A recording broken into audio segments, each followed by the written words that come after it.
Assalamualaikum warahmatullahi wabarakatuh. Waalaikumsalam warahmatullahi wabarakatuh. Terima kasih atas kehadirannya Bapak Ibu sekalian yang ada di ruangan ini. Pertama-tama mari kita panjatkan puji syukur Alhamdulillahirabbil alamin. Kita bisa berkumpul di ruangan ini dalam keadaan sehat walafiat.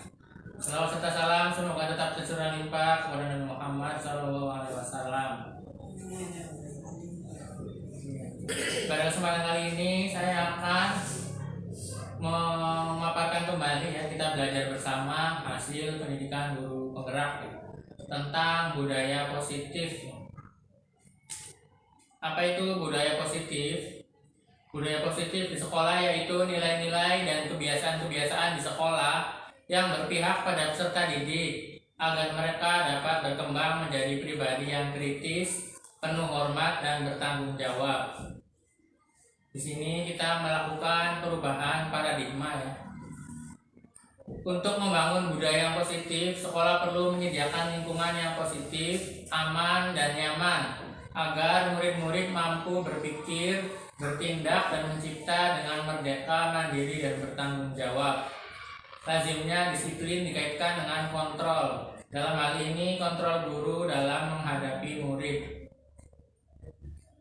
Jadi ini ada ilusi Berikut paparan Dr. William Glasser dan kontrol teori untuk meluruskan miskonsepsi tentang kontrol. Yang pertama yaitu ilusi guru mengontrol murid. Ilusi bahwa kritik dan membuat orang merasa bersalah dapat menguatkan karakter. Ilusi bahwa semua penguatan positif efektif dan bermanfaat. Dan ilusi bahwa orang dewasa memiliki hak untuk memaksa. Jadi sebaiknya itu murid itu melakukan disiplin itu atas kesadaran sendiri. Istilahnya seperti itu. Bisakah kita mengontrol seorang? Teori kontrol ini kita berusaha memahami pandangan orang lain tentang dunia. Kemudian semua perilaku itu memiliki tujuan. Hanya kita sendiri yang bisa mengontrol diri kita. Kita tidak bisa mengontrol orang lain. Dan kolaborasi dan kesepakatan menciptakan pilihan-pilihan baru. Dalam teori kontrol ini diterapkan model berpikir menang-menang. Lalu apa makna disiplin? Kata disiplin sering dikaitkan dengan tata tertib, teratur, dan kepatuhan pada peraturan. Kata disiplin juga sering dihubungkan dengan hukuman. Padahal itu sungguh berbeda karena belajar dengan disiplin tidak harus dengan memberi hukuman. Justru itu adalah salah satu alternatif terakhir dan kalau perlu tidak digunakan sama sekali. Ki Hajar Dewantara menyatakan bahwa untuk mencapai kemerdekaan atau dalam konteks pendidikan kita saat ini dan untuk menciptakan murid yang merdeka, syarat utamanya adalah harus ada disiplin yang kuat. Disiplin yang dimaksud adalah disiplin diri yang memiliki motivasi internal. Jika kita tidak memiliki motivasi internal, maka kita memerlukan pihak lain untuk mendisiplinkan kita. Jadi kalau ada orang lain yang mendisiplinkan kita, berarti kita itu belum merdeka. Jadi kalau misalnya kita udah disiplin atas kesadaran sendiri, itu yang dinamakan dengan murid yang merdeka. Kalau kita berarti belum merdeka ya. Iya, jadi ada susah sih. Iya, ada yang susah. Nah, kan tidak semuanya bukan juga anak yang sudah bisa mendisiplinkan dirinya sendiri gitu. Ada, jadi kita harus mengelompokkan ada yang sudah bisa, ada yang belum. Berarti yang belum ini yang belum merdeka. Kalau yang sudah bisa mendisiplinkan diri sih itu berarti sudah merdeka. Iya. Teori motivasi perilaku manusia. Yang ini level 1. Level 1-nya itu menghindari ketidaknyamanan atau hukuman. Apa yang akan terjadi apabila saya tidak melakukannya? Nah, hukuman ini termasuk motivasi eksternal. Kemudian level kedua yaitu untuk mendapatkan imbalan dari orang lain atau institusi. Apa yang akan saya dapatkan apabila saya melakukannya? Ini juga motivasi eksternal. Biasanya caranya itu kan dengan dipuji murid yang mengharapkan pujian itu termasuknya motivasi eksternal. Kalau tidak ada yang memuji, dianya akan kecewa. Iya. Terus memberikan Support penguatan. Tapi itu level kedua daripada takut dengan hukuman. Kalau yang masih takut dengan hukuman itu masih level 1. Ya, level 2 itu karena mendapatkan ujian. Yang level 3 ini yang tertinggi itu untuk menghargai diri sendiri, menjadi insan sesuai harapan kita. Saya akan menjadi orang yang seperti apa apabila saya melakukannya. Ini motivasi internal, tujuan disiplin positif. Jadi anaknya itu bila sadar dia melakukan menaati aturan karena ingin jadi anak yang soleh. Nah itu karena udah ada kesadaran, maka itu udah level 3. Jadi meskipun tidak ada hukuman, tidak ada ujian juga karena dia udah sadar, dia tetap akan menerapkan disiplin. Ya, seperti itu level tertinggi. Budaya positif ini pertama-tama dilakukan peraturan kelas dulu. Kemudian peraturan ini didefinisikan menjadi keyakinan kelas, lalu membuat lingkungan yang positif. Keyakinan kelas, hukuman, dan penghargaan. Mengapa kita memiliki peraturan harus menggunakan helm bila mengendarai kendaraan roda 2? Kan ada aturan harus pakai helm itu tujuannya Supaya apa? aman, supaya aman. Ya, aman, ya. Supaya selamat. Ya. Ya aman. Iya. Itulah keamanan diri sendiri. Itu berarti nilai kebaikannya itu adalah aman dan selamat. Kemudian mengapa kita memiliki peraturan 3M, menggunakan masker, mencuci tangan, dan menjaga jarak 1,5 meter? Supaya terhindar dari virus. Supaya menjaga kesehatan. Intinya seperti itu. Jadi di samping peraturan kita juga menjelaskan hal-hal baiknya gitu ya. Misalnya dengan ini berarti menjaga kesehatan, itu tujuannya itu. Iya. Supaya ini. Iya, supaya menjaga kesehatan, bukan karena nanti dihukum atau nanti akan mendapat ujian, tapi untuk berguna untuk muridnya sendiri supaya menjaga kesehatan. Mengapa kita memiliki peraturan harus datang tepat waktu pada saat mengikuti pelatihan? Supaya tertibnya, tidak mengganggu. Jadi hanya pada waktu pelatihan aja harus tepat waktu. Ya, contohnya. Jadi di setiap kehidupan sehari-hari juga karena sudah terbiasa nanti akan disiplin ya, akan tercipta disiplinan tanpa harus disuruh lagi. Untuk mendukung motivasi intrinsik, kembali ke nilai-nilai keyakinan lebih menggerakkan seorang dibandingkan mengikuti serangkaian peraturan-peraturan. Keyakinan kelas adalah nilai-nilai kebajikan atau prinsip-prinsip universal yang disepakati bersama secara universal, lepas dari latar belakang suku, negara, bahasa maupun agama. Menurut Gozen, suatu keyakinan akan lebih memotivasi seorang dari dalam, intrinsik. Seseorang akan lebih bersemangat untuk menjalankan keyakinannya daripada hanya sekadar mengikuti serangkaian peraturan. Pembentukan keyakinan kelas bersifat abstrak daripada peraturan yang lebih rinci dan konkret. Keyakinan kelas berupa pernyataan-pernyataan yang universal. Pernyataan keyakinan kelas nantiasa dibuat dalam bentuk positif. Keyakinan kelas hendaknya tidak terlalu banyak, sehingga mudah diingat dan dipahami. Semua warga kelas sebaiknya ikut berkontribusi dalam membuat kegiatan kelas lewat surah pendapat dan bersedia meninjau kembali keyakinan kelas dari waktu ke waktu. Di sini contohnya ya, peraturan itu selalu kembalikan buku ke tempatnya. Keyakinan kelas yang ditanamkan itu tanggung jawab. Terus dilarang mengganggu orang lain. Nilai kebaikannya itu menghormati orang lain dan diri sendiri. Hadir di sekolah 15 menit sebelum pembelajaran dimulai. Nilai kebaikannya itu menghormati orang lain, komitmen pada tujuan. Peraturan dilarang melakukan kekerasan. Nilai kebaikan itu keselamatan dan menghormati orang lain. Peraturan dilarang menggunakan narkoba. Nilai kebaikan itu kesehatan. Peraturan bergantian atau menunggu giliran. Keyakinan ataupun nilai kebaikan itu menghormati orang lain dan kesabaran. Peraturan gunakan masker. Nilai kebaikannya itu kesehatan dan keselamatan. Peraturan jangan berlari di kelas atau koridor. Itu nilai kebaikannya itu keselamatan dan keamanan. Jadi itulah nilai, di samping peraturan yang diterapkan juga kita menanamkan nilai kebaikan kepada anak-anak karakter. Contohnya, saya membuat keyakinan kelas ini seperti ini. Ya. Jadi yang pertama itu keyakinan kelas jangan banyak-banyak ya, supaya mudah diingat. 3 sampai 5 biasanya bikin 4. Yang pertama itu hormat. Jadi setiap anggota kelas perlu saling menghormati dan merasa aman. Kemudian rajin.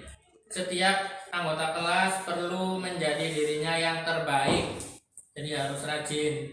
Kemudian peduli. Setiap anggota kelas perlu saling membantu dan mendukung.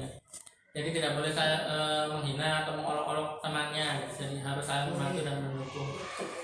Bersih. Setiap anggota kelas perlu menjaga kebersihan dan kenyamanan.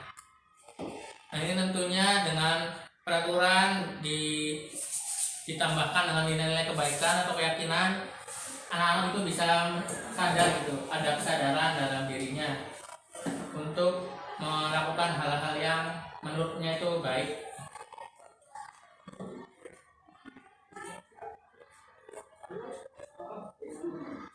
Kemudian kebutuhan dasar manusia. Jadi setiap manusia itu memiliki 5 kebutuhan dasar. Yang pertama itu bertahan hidup, kemudian cinta kasih atau merasa diterima, yang ketiga kesenangan, yang keempat penguasaan, yang kelima kebebasan. Ini kenapa sih anak-anak itu melanggar peraturan itu? Biasanya karena ingin mencapai 5 kebutuhan dasar tersebut. Ya, contohnya ini Ibu Ani, guru kelas 5 di SD Pelita Hati, sedang bingung menghadapi ulah salah satu murid di kelasnya, Agus. Beberapa anak telah datang dan mengeluhkan Agus yang seringkali meminta bekal makan siang mereka dengan paksa. Jika Anda menghadapi suatu situasi seperti Ibu Ani, apa yang Anda lakukan? Menurut Anda, kira-kira apa alasan Agus melakukan hal itu? Jadi ada namanya Agus ini suka meminta-minta bekal milik anak yang lain. Jadi kita harus bertanya dulu apa sebabnya ya. Mungkin karena Agus yang pertama doyan makan, yang kedua mungkin dari rumahnya tidak orientasi. Iya, jadi kita harus tahu jawaban dari Agus itu harus ditanya dulu ya. Apabila jawaban Agus karena ia lapar dan orang tuanya tidak membawakan bekal makan, berarti kebutuhannya itu adalah bertahan hidup ya, karena dia lapar makanya dia minta. Jadi solusinya itu kita harus koordinasi dengan orang tua supaya membawakan bekal. Apabila jawaban Agus karena ia senang temannya jadi memperhatikan dia ya, jadi ini karena cari perhatian aja. Jadi kebutuhannya adalah cinta dan kasih sayang, mungkin karena dia kurang kasih sayang sama orang tuanya. Kemudian apabila jawaban Agus adalah dia merasa hebat karena temannya jadi takut dan menuruti keinginannya, jadi sok jagoan gitu ya, kebutuhannya adalah penguasaan, kemampuan. Jadi kalau menguasai orang lain caranya bukan seperti itu gitu, harus cara yang lebih baik lagi. Ambillah jawaban Agus karena dia merasa bosan dengan bekal yang dibawakan ibunya karena selalu memakan bekal yang sama, kebutuhannya adalah kebebasan. Dia pengen lebih banyak pilihan. Apabila jawaban Agus adalah karena iseng saja dan dia menikmati ekspresi wajah temannya yang kesal karena diambil makanannya, kebutuhannya adalah kesenangan ya. Dia jahil itu karena ingin mendapatkan kesenangan. Jadi karena alasan seperti itu kita harus mengarahkan Agus ini supaya mencari kesenangan yang lain gitu ya. Misalnya bermain saat jam istirahat. Di sini guru itu bisa memiliki 5 posisi kontrol. Yang pertama itu sebagai penghukum, yang kedua pembuat rasa bersalah, yang ketiga sebagai teman, yang keempat pemantau, dan yang kelima itu manajer. Kalau menghukum ini menghadik-hadik yang menunjuk-nunjuk, menyakiti dan menyindir. Kalau membuat rasa bersalah ini berceramah dan mengatakan ibu kecewa, seharusnya begini. Jadi membuat anak itu merasa bersalah. Atau guru itu sebagai teman, jadi justru membuatkan alasan-alasan untuk muridnya. Jadi kamu ini karena begini ya. Kemudian pemantau, menghitung dan mengukur. Kalau pemantau ini sesuai dengan konsekuensi yang peraturan yang telah ditetapkan gitu, dikasih konsekuensinya. Kalau manajer ini mengajukan pertanyaan-pertanyaan, Jadi selain memberikan konsekuensi, kita juga lebih ke arah perbaikannya seperti apa kedepannya. Jangan hanya memberikan hukuman atau konsekuensi saja, tapi supaya tidak terulang lagi seperti apa itu kita menjadi manajer. Caranya itu dengan restitusi. Restitusi adalah proses menciptakan kondisi bagi murid untuk memperbaiki kesalahan mereka sehingga mereka bisa kembali pada kelompok mereka dengan karakter yang lebih kuat. 9 ciri-ciri restitusi. Pertama, bukan untuk menebus kesalahan namun untuk belajar dari kesalahan. 2. Memperbaiki hubungan. 3. Tawaran bukan paksaan. 4. Restitusi menuntun untuk melihat ke dalam diri. 5. Restitusi mencari kebutuhan dasar yang mendasari tindakan. 6. Restitusi diri adalah cara yang paling baik untuk memperbaiki diri. 7. Restitusi fokus pada karakter bukan tindakan. 8. Restitusi fokus pada solusi. Yang 9. Restitusi mengembalikan murid yang berbuat salah pada kelompoknya. Jadi ada segitiga restitusi. Ini biasanya adalah bimbingan konseling ya. Jadi yang pertama itu menstabilkan identitas. Jadi kita sampaikan bahwa setiap orang itu pasti pernah melakukan kesalahan. Kamu bukan satu-satunya yang pernah melakukan ini. Jadi untuk mengajak ngobrol dulu anaknya ya, membuka pembicaraan dan supaya anak itu bisa mengungkapkan perasaannya gitu. Kemudian yang kedua itu validasi tindakan yang salah. Kamu tentu punya alasan mengapa melakukan hal itu. Jadi kita tanyakan alasannya. Kemudian adakah cara yang lebih efektif untuk mendapatkan apa yang kamu butuhkan. Jadi dari hal tersebut bagaimana caranya supaya anak ini bertindak itu sesuai dengan peraturan gitu. Jangan sampai melanggar peraturan. Misalnya dengan kesenangan itu dengan caranya bermain saat-saat jam istirahat ya, bukan cara menjahili temannya. Atau dengan butuh kasih sayang itu bukannya cari perhatian ya, tapi dengan menuliskan kepada gurunya gitu. Supaya jadi gurunya kan tahu dan bisa memberikan kasih sayang kepada murid tersebut.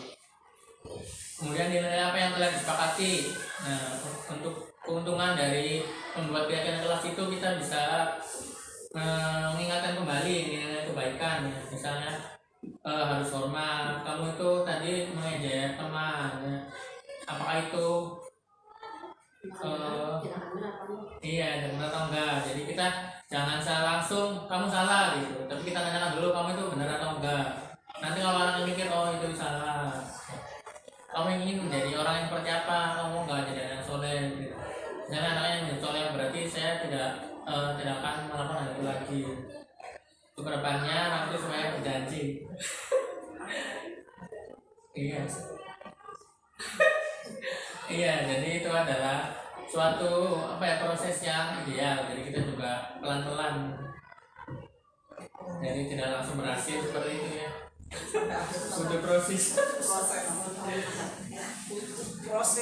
yang panjang. Iya. Tapi kita harus sabar sebagai guru ya. Nanti kalau nilainya tertanam dengan baik, iya. Nanti setelah naik kelas dan menjadi orang dewasa juga mungkin mereka melihat oh guru ini mengajarkan hal ini dengan mereka. Jadi mungkin dari sekian murid mudah-mudahan ada ya yang berhasil. Kalau yang berhasil jangan satu ya. Ya semakin banyak semakin baik. Iya.